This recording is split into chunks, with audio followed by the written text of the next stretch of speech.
You know what's a lost art here online? The art of deep fried meme making. And let me explain that for you youngins out there. The art of deep fried meme making dates back to the early 21st century, when a meme often popularized by Vine got screenshotted and shared all over the internet, specifically usually Twitter. Usually using an Arial font with a black outline, and usually the caption says something like, "Women be like, men be like, black people be like, and white people be like." But I feel like by nature of how TikTok is, you kind of hop on popular trends, you know? It's not often we get to make a brand new meme format, like in the same way that the deep fried meme came about. The deep frying part of it is the process by which a meme goes through when it is screenshotted, there are filters added on top of it, and it gets borderline watermarked into oblivion, to the point where it's almost unreadable and unrecognizable from the source material.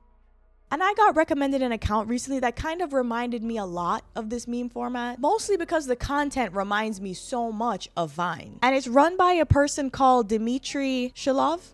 So I found this account, and I don't know if I've mentioned yet, but I'm actually on Instagram Reels, not TikTok. So I'm trying to get off of here as quickly as possible, so let's get to this. So let me walk you through his post that I believe to be his magnum opus. It seems like one of the most viewed ones on his profile. Men only have 5 moods. Men only have 5 moods, dude. 5, not one more and not one less. Don't get it twisted. And first and foremost, I want to say that I appreciate how committed he is, how his song choices stay specifically in the year 2016. But this is what I mean. Just look at this type of content. This is becoming a lost art. People who sacrifice what appears to be everything to become this guy. Thank you for your service. It's honest work, truly is.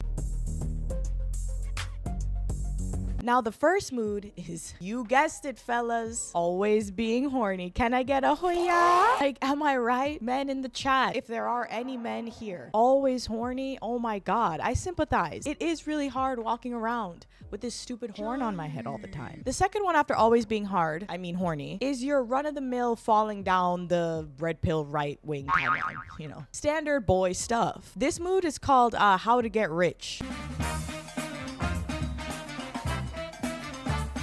Actually, are these moods, or is this just like a time of day? Like, do you just spend like a portion of your day trying to get rich? Anyway, during our how to get rich mood time, we spend it watching Andrew Tate on the news, I guess. But also, can I just say, I hate when these absolute posers try to co-opt what it really looks like to want to get rich. So that is Andrew Tate on Fox News. I just want to make sure, like, am I seeing this right? Brothers are back in South Florida. So he's escaped? The next mood is random motivation at 3 a.m. And I've only now just realized that I've been experiencing this entire reel so far as a get ready with me. I don't know why. Or like as a day in the life. I don't know. I was kind of expecting it to move more chronologically. Like, what did we spend the rest of the day doing after we found out that Andrew Tate is in South Florida? The jump to being at 3 a.m. just kind of took me out of it a little bit. I won't lie. Nothing else happened during that time. Do you not experience other moods? Did you drink a smoothie? Anyways, about that random burst of motivation at 3 a.m. That is absolutely not a gendered experience. All right, it's not just for the boys. That's a mood I think pretty much anybody can relate to. As a matter of fact, I would go as far as to say that it's one of the last things holding the fabric of humanity together. There's definitely something universal about the way that we all decide that we're going to change our lives tomorrow at 3 a.m. of that same day, and then wake up feeling like the worst and least motivated version of ourselves the next morning. Don't try and take that from us, all right? We need that now more than ever. The next mood is feeling lonely. Actually, just feel lonely. But I feel like that one is also interesting because A, also not a gendered activity. Loneliness is also pretty universal. But shout out to the male loneliness epidemic, you know, nonetheless. Keep fighting the good fight, fellas. Wear your masks. You don't want that male loneliness epidemic catching you. But also, is it not obvious that maybe you're feeling a little lonely because you've committed a part of your day to sitting by yourself in a blue barrel? And most importantly, brother, why the hell do you have that? Didn't Walter White have one of those? And then he ends it by saying, family needs me. I'm not sure if this is a mood or just a declaration. If your family needs you, girl, turn the camera off. Go be with them. I can hear your baby crying in the background, brother. Go take care of him. Let me show you his second magnum opus, his magnum Gale, entitled, That's Why I'm Not a Model.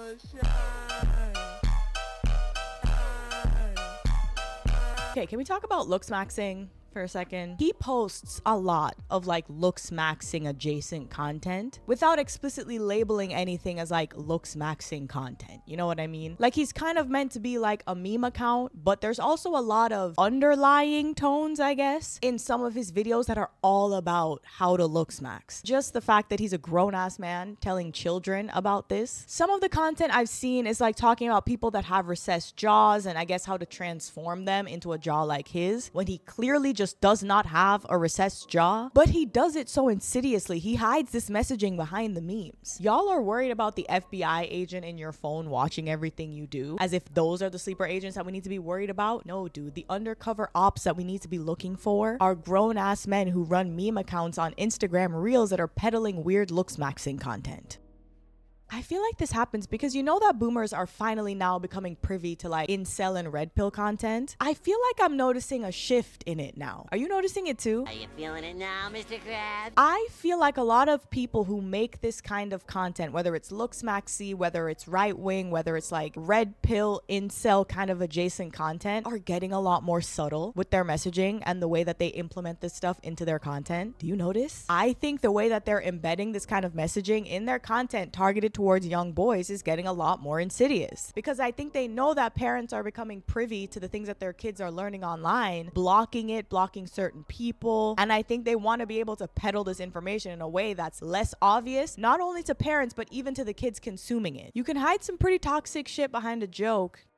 Because one of the major points that the red pill community uses when they're targeting young boys is prodding and coming at them for their appearance. A big part of incel culture is truly believing that because you're ugly, you can't succeed in life, which is kind of the birthing of all this Looksmaxxing shit, and make it hating yourself for the boys. But I think the point of this post, comparing himself to a model and showing how all of his features are also very similar to that of a model's, is to establish himself as some type of expert with this Looksmaxxing advice that he's about to give. And I just want to ask, establishing himself as an expert in what?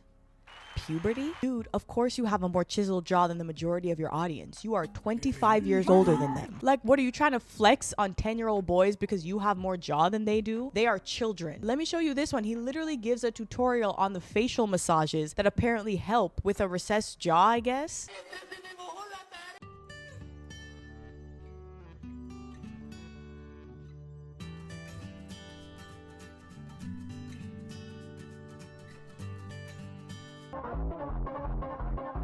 Do you see the person that he's teaching these supposed methods to? The person in the original video is literally on a school bus. I'm very likely going to blur out his face because I'm certain that he is a child. But he is a child. They couldn't be younger. Legally, actually. Kids are not allowed to be younger than school bus riding age. A lot of these Looksmaxxers almost always, I swear to you, compare themselves to children with very round faces or people who have a recessed jaw just genetically. What are you teaching? And you see how it's all done under the guise of being fun and goofy in like a silly kind of a way. I think they realized the flaw in the Andrew Tate method. Andrew was too loud, too pointy, too ghetto. And that attracts attention from media, from parents, from Philip Barantini. Disguising it under the guise of these jokes helps them slip through the cracks, and not the ones they need to be in. They are intentionally targeting kids and they need to get more insidious about it, and I think this is what they're doing.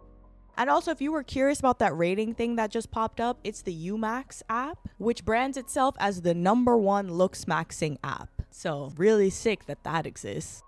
Every time I continue to scroll on this account, something else just pops up to prove my hypothesis right. I love being psychic. He literally brings up a photo of himself as a child with a rounder face, comparing himself to now with the chiseled jaw. Is he trying to give the kids hope like, hey, once you get older, you will look older? Or is he trying to flex on them like, you look like that before picture, I look like the after picture? Stupid kids.